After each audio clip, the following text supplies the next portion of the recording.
This game almost broke me, but in a good way. Painful but good. Far Cry is a game that was developed by Crytek and published by Ubisoft and released to the public in 2004. But it was only released to PC players at the time because consoles couldn't handle its graphical capabilities. That's because the game was made using the CryEngine, the same engine that has been used for games and game series such as Crysis, Homefront, Hunt Showdown, and to my surprise, Sonic Boom: The Rise of Lyric. However, they did release 2 expansions for Far Cry Instincts and Far Cry Vengeance, which was released for the Xbox but had to have less to the game so that the console could handle it. Now, I am not a very knowledgeable person, but I do know of Crytek. There was a point in the past, and still to this day, that the Crytek engine games were and are a good way to push your computer's capabilities to the absolute limit. Hell, some of their older games still look absolutely amazing, and that puts newer games to shame. To give you a better idea of this, let's jump into the past to understand some of the future better. And there will be dinosaurs involved.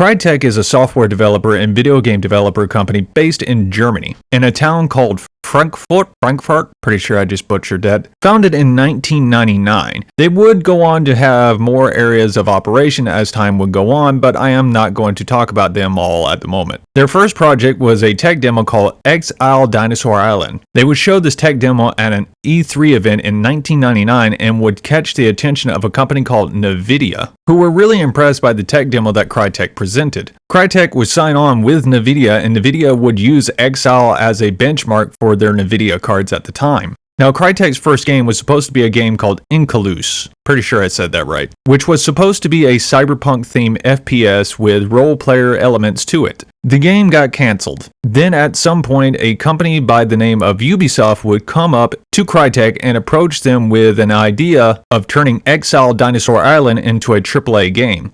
Well, what does this have to do with the Far Cry game, which is what the impatient viewers of this video are asking themselves as I talk during this video. Just wait, I'm getting there. Now, Crytek is a company that even if you haven't played any of their games, you have most likely seen their work somewhere and have gone, wow, that looks really impressive. And that's why the CryEngine was and still is impressive to this day, which is why some gaming developers would go on to use it for its insane graphical capabilities. If you wanted a benchmarker for your computer, you would use a Crytek game. But I remember one in particular being used for that process. The joke, can it run Crysis? While just a joke for some, it was a challenge for others. The reason for this is because the game pushed the quality of graphics and textures to an insane limit that even to this day continues to haunt those who cannot reach its full potential. It will punish your computer hard, which is why I'm not playing it as an example here during this speech, because I want my computer to live. But back to the dinos. When doing research for this, I was not expecting this, but Far Cry actually started off as a dinosaur game. Yeah, when I looked into the Exile game, it would bring up Far Cry, and looking deeper into the info I would come across the most was that it started off as a dino game and turned into an FPS game that labels itself as a bad spy movie. To be honest, with how long the Far Cry series have been going on, one can safely say that was the better choice to go with. Let's jump into the graphics of the game. Now, I don't have the best PC and went with the auto detect when doing my playthrough because I wanted smoother gameplay and better load times. So if you are a hardcore PC gamer wondering why my review of Far Cry is not as good looking as other reviews, that is why. But I did put this game at higher settings at one point and it was amazing to look at. This made me forget that I was playing a game made in 2004. Sadly, the problem I personally would face with the settings being at max was longer load times, lagging, low frame rates, and sometimes my entire mag would be emptied in one click. But if you are a gamer who is into classic PC games and want to see how far your PC components can handle being pushed, then Far Cry is not a bad choice to start off with. You can even try this game with a cartoon filter. This hurt my eyes so much. I have no idea why someone would play the game like this. You know, if Crytek games can look so good after being out for over a decade, it may not be a bad idea to have some games developed in secret and then lay them to the side for about a decade and then release them like a fine wine to the public. Now, this game may not have any dinos in it, but it does have a story to it. You play as Jack Carver, a former military specialist who left that life behind him and decided to start his own ship chartering business in the South Pacific. Does it bother anyone else that the word Pacific has two C's in it that both sound different? May just be me. I am the type of person who gets bothered by the fact that Wednesday is spelled differently from how it's said. Jack would happen to get a customer who is named Val, a character both I and Jack learned to quickly hate, and I will show you that later in the video. While taking her on a boat ride near some islands, she takes off on a jet ski. Then Jack's boat is hit with some explosives. Jack swims to cover and then finds a device that allows him to communicate with a scientist named Doyle, who wants to help Jack as he progresses through the game. Jack finds out the island is swarmed with evil mercenaries who are being run by an evil scientist, who does exactly what you think he does. He controls the stock market. I kid, he does evil experiments on animals and humans to make them into trigons. Mutants who are hostile to everyone they see that isn't a trigon. Just a heads up, these things can hit hard and can end you in 2 to 3 hits. And they can be very sneaky and can jump really, really far and high. So be careful. What is this? A bad spy movie? Why, yes it is, but only in terms of the story, and the developers knew this. So why put a lot of effort into a story when you can focus on other aspects of the game that will save it, which is a balancing act that all game developers must go through. If you're going to be bad in one area, you need the other areas to make up for it. And Far Cry does this, and not just in terms of graphics. This gameplay was not at all how I was expecting it to be, because it takes a different approach from how most common FPS games approach gameplay. Most games will give you plenty of time and cover to try to get an idea how to approach their enemies. Basically run and gun or use special mechanics of the game that makes it easier for the player to get the upper hand on their enemies. Or give you items or abilities that help you out a lot when you make mistakes, like health that recovers over time, or give you plenty of health, armor, and ammo in an area. Not this game. Now, I made the mistake of taking this game head on by playing it on its challenging mode, thinking it would be good fun and good for the video, and well, this game did not waste time reminding me that I am just a fragile human being who is not capable of tanking full mags of auto fire from people who do not like me. So I got frustrated and went to a lower difficulty level. Even then, this game still kicked my arse hard, and I was annoyed by this at first until I got to this part right here on the boat. Now, in most FPS, you would take out the awesome whirly bird of death and then immediately turn around and take out all the bad guys around you, making you feel invincible, incredible, and alive. Which is what I thought was how it was going to go. Then the game reminds me that it doesn't care about that nonsense and puts me in my place. So I backtrack wondering if I can face the chopper one-on-one. I can, so I take it out. Then I head back to the top level and slowly take out the enemies one by one. Then it hit me. This game has done something that most games forget to let the player do, and that is learn from their mistakes, rethink how to approach the problem, and use everything to your advantage. And I love this. Now, don't get me wrong, this game still kicked my arse, but if I died, I felt like it was my fault. Well, most of the time, that is. You see, this game doesn't care for fancy explosives and non-stop violence to stay entertaining. I mean, you can approach it that way if you want, but good luck with that. But the developers knew what they wanted with this game. They wanted it to punish you for your mistakes and force you to learn instead of repeating the same mistakes over and over again. You like loud guns? Well, guess what? That attracts the attention of the enemies, and they will come looking for you. Well, I'll just hide. They can't have good eyesight. Wrong, some of them have damn good eyesight and will spot you from far away. And once they have spotted you, some of them will always be on high alert. Well, I'll just sneak past them all and take out only the ones I need to. Then they won't travel halfway across the map to get to me. Wrong. I've had points where I did just that, accidentally got spotted, and the enemy came flooding in to stomp me out. Well, I'll just one-shot headshot everyone with the silenced gun and slowly move through the maps. Well, guess what? That doesn't work all the time because they start wearing helmets and body armor, and aiming isn't that easy. So more powerful weapons are needed. But for some reason, this guy is the exception to that one-shot headshot rule. Holy doody! Ah! Gah! Crikey! That's some shonky business right there.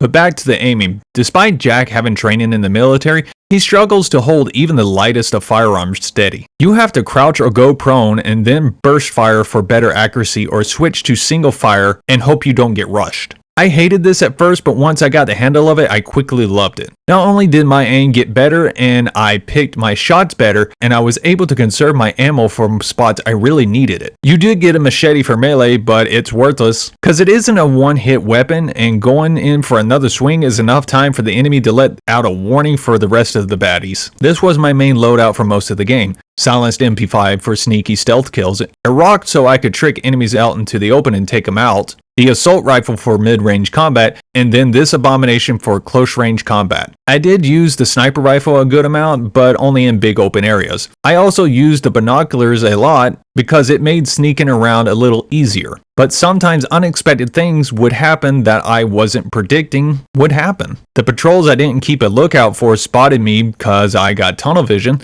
so I learned to stay aware at all times. A helicopter would fly in or other vehicles would come by at certain points and spot me, so I had to have escape plans at all times. The snipers and rocket guys actually use their scopes to find you and will not let up until you are dead. So my approaches had to be thought out. You also have to worry about how quiet you can be. You do get a radar that can show you the amount of noise that both you and the enemy is making, and does have a bar that can show you how aware the enemy is and can save you at times. Yet sometimes this thing doesn't really help because the moment they are on top of you or near you, that's it for hiding. I love this so much because it's not for the simple thinking player, it is for the methodical player.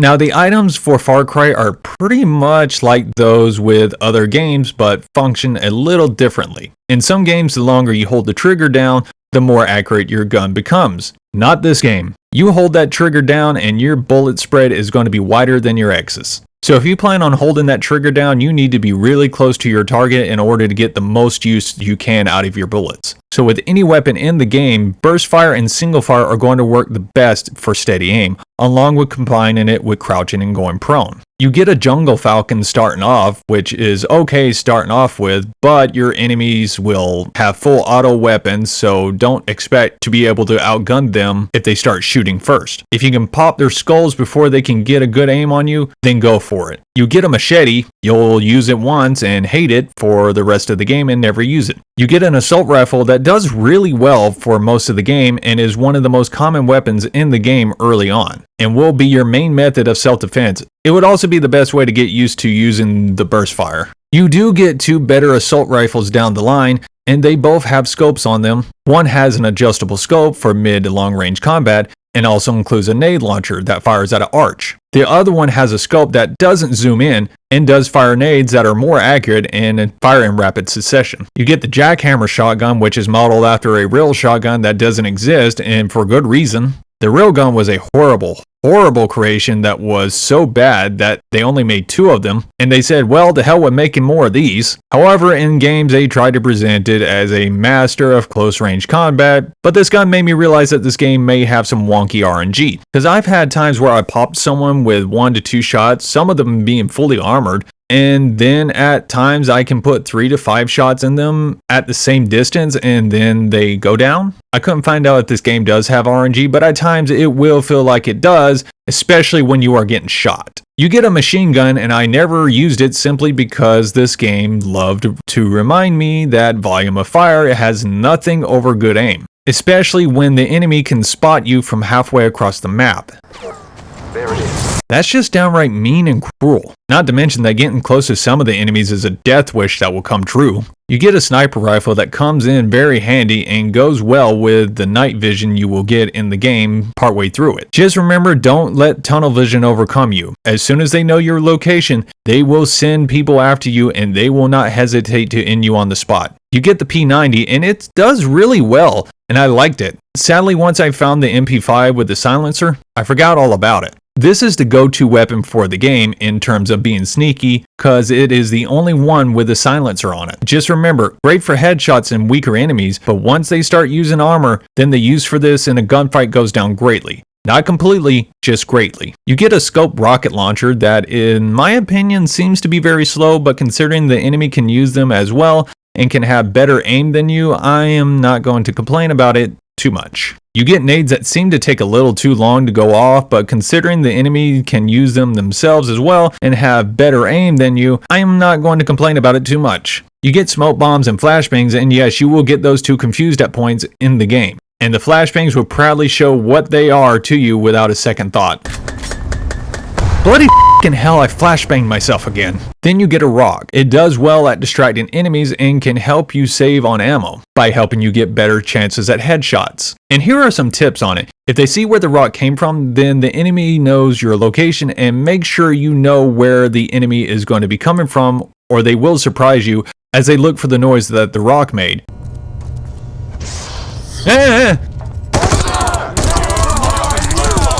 This scared the hell out of me.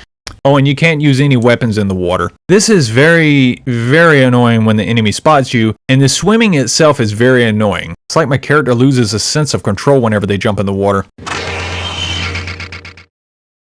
Now I'm going to keep this part kinda short because Far Cry is a game that can take anywhere between 10 to 13 hours to complete, or even longer, and for most of my playthrough I did my best to roleplay as a Raven Guard and sneak my way through. So I take myself to the small area at the end of the tunnel and try sneaking around only to get myself spotted and then get myself distracted by some serious flatness. The calorie count for this pizza must be in the single digits. I befriend the pigs and then notice this level is good for showing how you can approach it. Sneak through buildings for sneaky melee attacks, shoot explosives for taking out multiple enemies or just running and gunning. And before I forget, this game also has physics to it, so you can use that at points to get to higher areas and use rolling barrels to take out the enemies. I sneak up this tower, take out the man on top, get spotted, and learn the hard way that the high ground doesn't mean automatic win. Don't move like that! I use the binoculars more to get a better plan set and steal a vehicle and drive off. I then make my way to the boat and learn again that this game isn't playing around.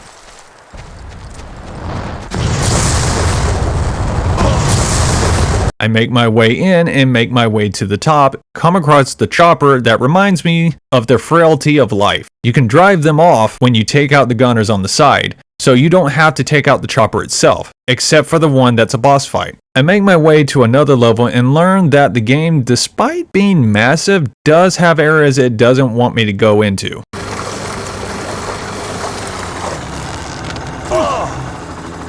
I make my way into a temple and watch a man get stuck in a strange way on the stairs, then see that this guy may be a fan of a certain dictator. I make my way outside only to be shown that the enemy can call transport choppers, and you can see this in gunfights cause some enemies will use smoke to call them. I make my way to the dock and take everyone out for a cutscene, and then I learn that humans aren't my only problem I have to worry about once I make it through this cave. These are the Trigon, and at this point on, the game just gets harder if you are not careful. They are fast, can be tanky, and will end you in just 2 hits if you are not careful. Now the mercenaries will target them and try to take them out, but the problem you face is that sometimes either one group will stop fighting and take you on, or both groups will stop fighting to take you on. I make my way through this bunker and learn just how ugly these mutants can be going on later in the game. Then I make my way to the top to save the lady from the intro, though I quickly regret being so kind to her. The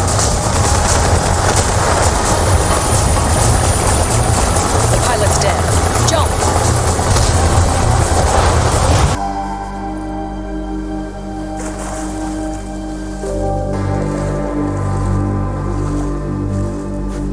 Valerie Constantine, CIA. Bitch, you just kicked me in the face and then tell me that you tricked me into a deadly job that I don't get paid for. You can just f*** off. We head off through the jungle and I make my way into this building. Well, I try only to get discovered by the chopper while sneaking around and try again and make my way in on my 3rd or 4th try. Jack is still bitter about getting his face kicked in. Jack, I've reached Krieger's archives. I'm entering them now. Don't worry, we'll be off this rock before you know it. Val, try and be careful. I don't want to make rescuing you some kind of habit. This is a good point to talk about an extra feature that the binoculars have. You can listen in the conversations that the enemies are having. I'm a mechanic, not a mercenary.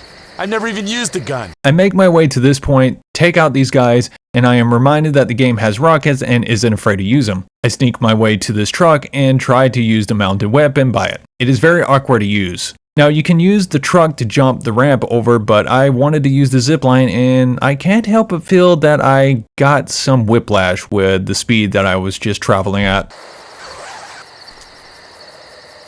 I come into this building and I am supposed to use key cards to progress, and I waste time not realizing that I had overlooked one of them that was literally right next to me, but for some reason I can spot it when I'm in this room far away. I find a lab that houses some enemies and I find my way through this place full of dead trigons. So the experiments must be ramping up at this point. Then I am quickly proven right by seeing this hulking monster who is equipped with a rocket launcher for an arm. I really get scared at this point, thinking that I am going to be dying more often, but then I realize that one-on-one, these things aren't that bad to deal with. Well, that's a lie. In close quarters, these bloody bastards will wreck you with a smile on their face. I'm going to skip some parts from here on because my playthrough was long and I'd rather not give away too much. That would ruin your playthrough if you decide to pick up this game. So I team up with Val at one point in the game, and yes, I do remember the boot to the face and remind her that was a bitch move on her part. Look, I don't care that this is a game over, and I don't care that she is forklift certified. Also, she likes getting in the way when in gunfights. I am concerned that this elevator is cursed and is trying to scare me out of playing the game. Okay, Jack, she's in. Let's go down.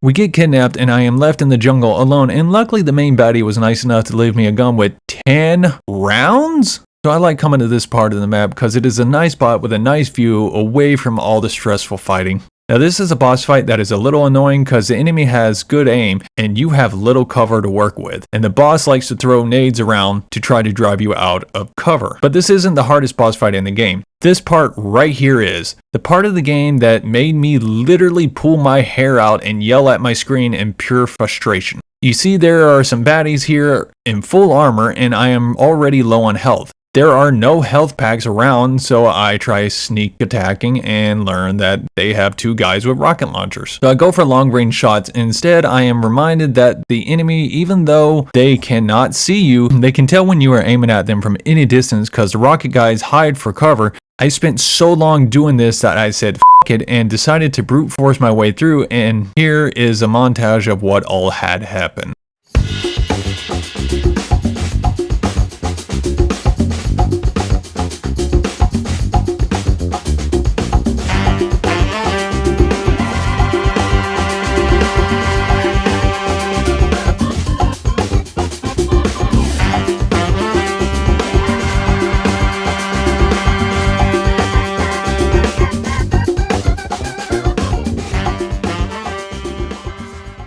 The amount of joy that flowed through my body after finally defeating them caused me to almost pass out from joy. And then I almost scared myself into passing out again when I see this face. Now this game is amazing and I loved it. It is an old game that has managed to hold up over the years and uses a method of playing that can allow the player to break the ever so popular running and gunning gameplay style that so many FPS games fall into. If you are going to survive in Far Cry, you must adapt and learn, and this you will do. This game will show you that being stubborn is not the best course of action and that it can only hurt you more. A lot more. The game doesn't give handouts either. You will learn that health is limited in a lot of areas and that the armor pickups from the enemies barely give you any armor back. This type of punishment for gameplay is fun and an absolute treat for those who like a challenge. I know this because after each successful mission, I felt so good about being able to succeed at it. Now, this is a great game, but it isn't a perfect game. You'll have enemies that can spot you from areas they shouldn't really be able to, like from being able to see you through walls to being able to see you halfway across the planet. I also ran into the problem that happened at some stairs and other areas. This problem being that very small ledges will block you even though you should be able to walk over them or jump over them. Now the game does have mods you can get that allow you to get around some of these problems and makes the game a much better experience. Also, if this is going to be your first time playing it, AI balancing may be a good option for you to have on. What it does is that it adjusts the difficulty level of the enemies the more you die and the better you survive. I didn't have it on and I was coming so close to punching my computer screen at points. Now I am playing the Steam version of the game and I got it in the Far Cry bundle when it was on sale. But you can get the game by itself and is worth it in my opinion. Just remember this game can be long. It can take some people 13 hours or more to complete. And that's all I have to say about the game. I hope you have a good day.